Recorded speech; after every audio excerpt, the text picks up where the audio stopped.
د بندیز لګولې شوی ترهګر تنظیم تحریک طالبان پاکستان یا ټي ټي پی او د پاکستان حکومت ترمنځ د امن لپاره مذاکرات کیږي او د ټي ټي پی د پاکستان حکومت نه یو مهمه مطالبه ده چې د قبایلی علاقو انضمام فیصله دي واپس واغستل شي.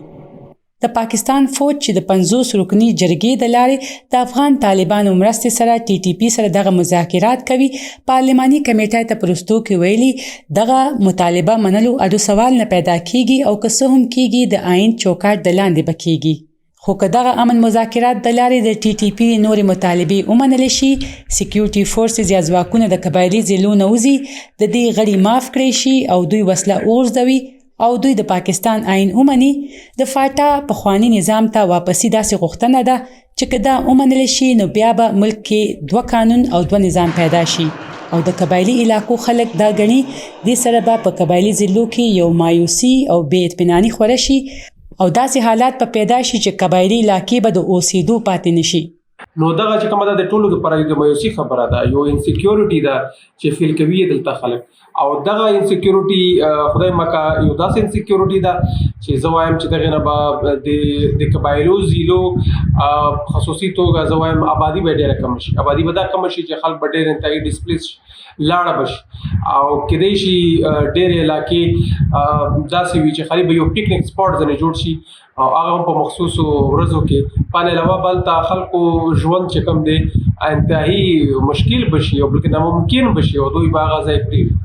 خو څه قبایلي ځوانان وایي دوی اوس هم د پاکستان په حکومت باور لري. دوی یقین لري چې د پاکستان حکومت په دغه آئینی او قانوني برابرۍ دغه عمل په شا نه بوزي او که داسې وشو نو د دې به دوی مخالفت کوي. فاټا انضمام چې کوم کاري ورس کیږي نو دغه پروسه نو موږ به بیا مخالفت کوو، आवाज به اوچتو او دغه به مطالبه کوو چې ولې په باقي ملک کې کوم دی یو ځانته نظام دی دلته قبایلی ازلا خلکو د لپاره ځانته نظام تاسو ولې غواړي او بیا د خلک د اپیل دلیل وکیل د حق نه ولې نه روماوي. خو قانون پوهان فرهاد افریدي وایي قبایلی علاقو کې پارلمان کې آئینی ترمیم د لارې دغه قانوني اصلاحات شوي،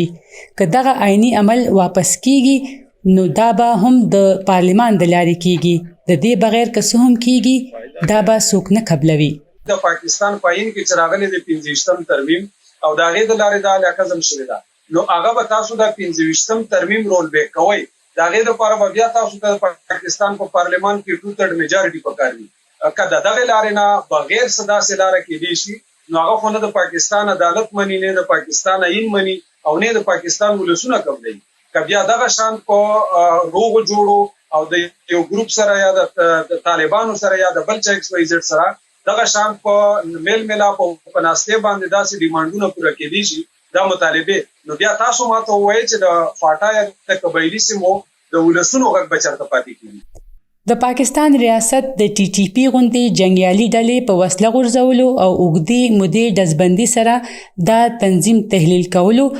او دا په سیاسي توګه منځني بهیر یا مینستریم کول غواړي. قانون پوهان او مدني ټولنې اوس هم یې څرګندوي دا یقیني کول به ګران وي چې دغه تنظیم به دومره په اسانه تشدد نه لاس واخلي او د ټوپک په زور حکومت کولو اراده پرېږدي. د قبایلی ضلعو انضمام ختم کولو خواهش شاته هم دغه وجه ښکاري چې اوس هم ټي ټي پی په ریاست کې دننه یو بیل علاقه او بیل ریاست او بیل نظام د لاندې ژوند کول غواړي. کیمرامین هاشم علي سره سادیه قاسم شاه، VOA ډیوا، پیښور.